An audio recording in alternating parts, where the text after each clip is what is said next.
Hello and welcome to another video review. This is ArcaniA Gothic 4 for PC, Xbox 360, and supposedly PlayStation 3 eventually. Now I'm sure some of you have seen my thoughts on video for the demo of this, where I criticized a few things but praised some other things, and was interested to see how the full game turned out. So I finally did get the full game when they had it on sale with the entire series, and basically what I said in the demo still fairly holds, although there were a few things that changed quite a bit between the demo and the full release. And this game got a lot of really negative reviews, mostly centered around the fact that it really isn't much of a Gothic game, and it's a very simplified, they say dumbed down game compared to the rest of the Gothic series. But let's try to think of this as a separate entity first, and then see how it is as a Gothic game. And so let's start with the graphics. Now, of course, my system isn't particularly great. I've got an 8800 GT and an Athlon 64X2 and only 2 gigs of RAM. And that's pretty much the minimum requirement for this game. And guess what? It runs everything on max. In fact, well, granted, that is at 1024 by 768 resolution, but still, it does max it at that resolution. And that said, it does look great. I mean, this game is phenomenal looking overall. Environments are just gorgeous. I mean, the shaders, even the little touches. Like, it rains, and when it's raining, you see, like, your characters get all shiny, and their clothes get wet. It's a really nice effect. There's water moving along the ground. Really, really nice effects that really help to draw you into the game, at least for the environmental stuff going on. Then, of course, there are the weird glitches I've noticed. I don't know if they're really glitches or not. I mean, I've had several glitches. Like, people's heads will disappear occasionally, only to pop in later. I've had these weird gray, fuzzy things in the sky. It's hard to describe. I mean, it just happens, and I don't really know what causes it, or if it's supposed to be that way. It may just be like a smog kind of thing, and I don't really know what it is. But that said, all the environmental effects, other than those glitchy ones, are really nice and very well done. Lighting system is excellent. Everything just reacts great. And then, of course, there are the characters and the animations. Now,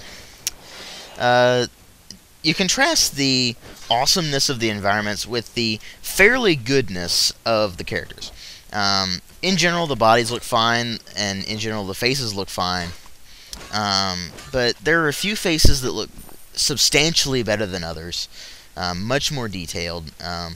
The lip syncing is really off, which is just kind of unsettling to me, at least in terms of immersion. That kind of bothers me a little bit.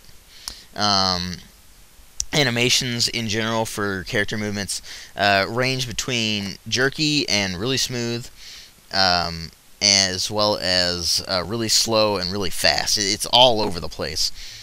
For instance, your character is exceptionally fast, but everybody else seems to be incredibly slow. It makes not a whole heck of a lot of sense. But that said, everything does look very well done in this game. So overall, the graphics presentation is nice, despite the bugginess of it.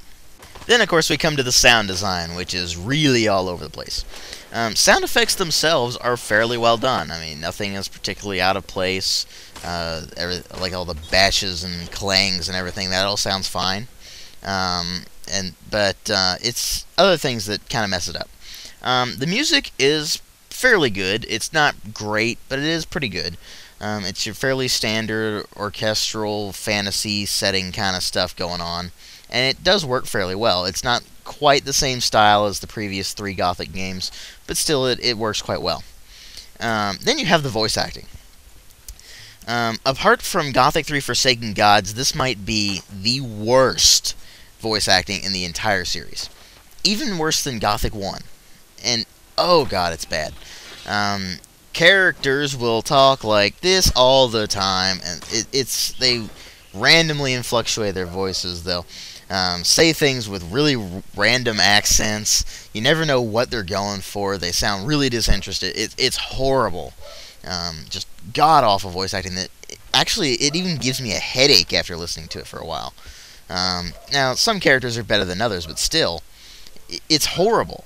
And the characters that return from the previous Gothic games aren't voiced by the same people, so in general, it's just the voice acting is just abysmal, and that really does detract from the experience overall.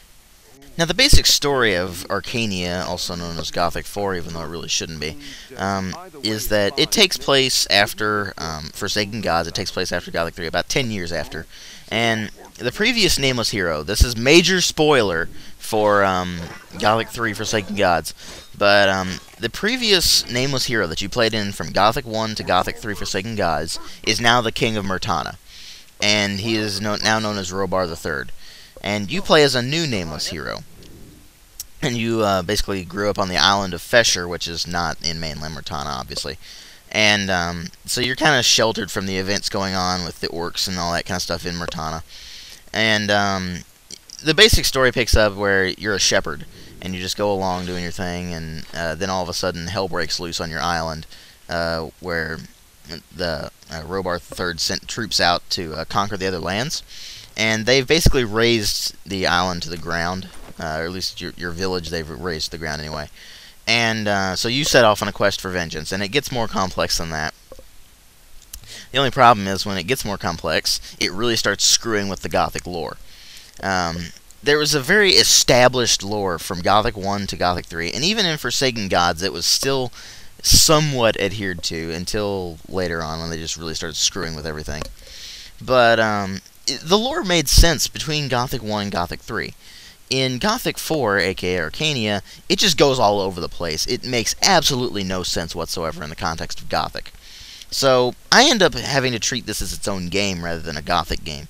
It's set in the same world, but it really doesn't have all that much to do with it. I mean, a bunch of characters make cameos and appearances and everything that were in the previous Gothic games, namely Diego and Lester and people like that. But still, it's pretty all over the place, and it's a massive pain to really try to sift through the lore and find out what they've screwed up and what they've kept proper. And so you end up just treating this as its own game. Now, when you go to the gameplay, there's elements that they took from the previous Gothic games, like rewarding exploration. They still do that fairly well, actually. They still have a fairly complex crafting system. The only difference between the crafting system, well, major difference, I should say, between the Gothic 3 and ArcaniA systems, in Gothic 3 and previous games, you had to find, like, say, if you wanted to forge a sword, you had to find an anvil, and you had to have the materials to do it. You also had to have the skill high enough to do it. In ArcaniA, you don't have a smithing skill, you don't need an anvil or anything. You just go and you create the item. If you have the recipe, you can create it if you have the materials for it. And so it's an interesting kind of game, because unlike, say, Gothic 1 through 3, it's very user-friendly. And that's a good thing in a lot of respects. I mean, it is kind of cool because there's a lot of stuff you can craft. There's all sorts of things you can explore and everything. Now, it does have the problem of feeling kind of samey when you go in exploring, because, for instance, you'll be running around forests and jungles a lot, and you'll be fighting through hordes and hordes and hordes of the same enemies over and over and over. And that's something that I got really annoyed with, because the way they've done the enemies in this, say you fight a skeleton in the beginning, it'll just be called a skeleton. Then you go maybe to the next area, and it's suddenly, say, I don't know, an ice skeleton or something like that. So they basically change the names and maybe give them a little bit different power and upgrade their stats, but that's it. I mean, they don't change the models or anything. They might give them a glow. Like, that's one thing that kind of annoyed me with the golems, for instance. When you're fighting the golems early on, they're just like stone golems, and they're just gray. Then you fight obsidian golems, which are just kind of darker gray. And then you fight ice golems, which are just basically obsidian golems with this cold aura around them. It looks really stupid. And they got really lazy with that. They also got lazy with the AI, and I'll talk about that when I get to the combat. But basic gameplay is still fairly similar to Gothic, at least Gothic 3 anyway. You still run around exploring, fighting off monsters, doing quests, that sort of thing. And the major difference between this and the other Gothic games, it's much, much more linear. you really just feel like you're playing for the storyline more than anything else. So instead of being a real open world game where you can literally go pretty much anywhere and explore anything, you are pretty limited to the storyline and a few quests here and there in between the story quests. And there's really no sense of urgency. You never really feel like there's actually a war going on like there is in the game. I mean, you get mentions of it here and there, but it never really hits you. You're just kind of like, whatever. And you go along, and you end up finding out that the game is almost entirely combat. So they've revamped the combat system a little bit from Gothic 3. Instead of using stamina every single strike, you now use it only on special attacks, which would be either power attacks or timed flurries. Basically what I say by timed flurry. When you swing your weapon for the first time, for instance, when you get to a certain point in the animation, it'll glow, and if you hit the attack button at just that moment, then you'll initiate a more powerful flurry that does a couple more moves than you could do earlier. And this ties in with the skill system, because you actually have to upgrade your skills in order to get better flurries, better power attacks, that sort of thing. And the way they've done that differently from Gothic 3, for instance, they have very linear skill progression. It's literally a line, and you just put points into that line until you've gotten it to the point that you want it to. And they have one for power melee, for fast melee, they have one for ranged weapons, stealth, and they have 3 different spell trees. And one of them's for fire, one of them's ice, and one of them's lightning. And basically, the game is a fairly simple action RPG other than that. You just go around whacking things, getting loot. There's lots of loot, and it's actually really cool to see the different stuff they've got. Now, some of the armor and stuff looks really stupid, but it's still. The main problem I have with this game is it just gets really tedious by the end. Now, I played through it on the hardest difficulty setting possible, which is Gothic difficulty. And it's nowhere near as difficult as Gothic 1 through 3. Even 3 was pretty difficult compared to this. I mean, it's not horrendously difficult, but it's pretty difficult compared to this. And if you play it on like normal or easy, it's way too easy. You can just plow through everything. And that's the problem I have with this game mostly. It's just too easy. It's too tedious. Now, it's not a horrible game. I have never really played... When I was going through ArcaniA, I never really felt like it was a horrendous game. And so many people have bashed it. They're like, oh, this is a horrible game. It's a horrible Gothic game. I agree that it's a horrible Gothic game. It's a terrible Gothic game. Gothic fans should probably avoid it. And I'm a Gothic fan, too. But if you're looking to get into action RPGs, it might be a good place to start. Not necessarily on the PC version, because it's buggy, it likes to crash. During cutscenes, it'll actually cut off the sound, and it's because of the rate the sound was recorded at. It's weird compared to most other games, so it just screws up your sound. And what ends up happening is the sound cuts off, and you have to restart the game in order to get the sound back. So that's a big pain. But overall, it's not a horrendous game like so many people seem to think it is, but neither is it a good game. It's one of those games that comes along, and you wish you could mod it, but there's no mod tools available, and there's nobody going to mod it. And with the expansion pack being delayed, I believe it was the Fall of Satarif was the expansion pack, but that's been indefinitely delayed until they get the legal troubles sorted out.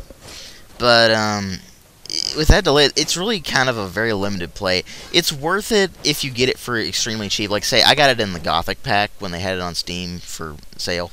Well, on sale it was like 75% off. And I got all of the Gothic games for like $18. So, I mean, if you get in a deal like that, sure, it's worth playing. It's not a terrible game. You might have some fun with it.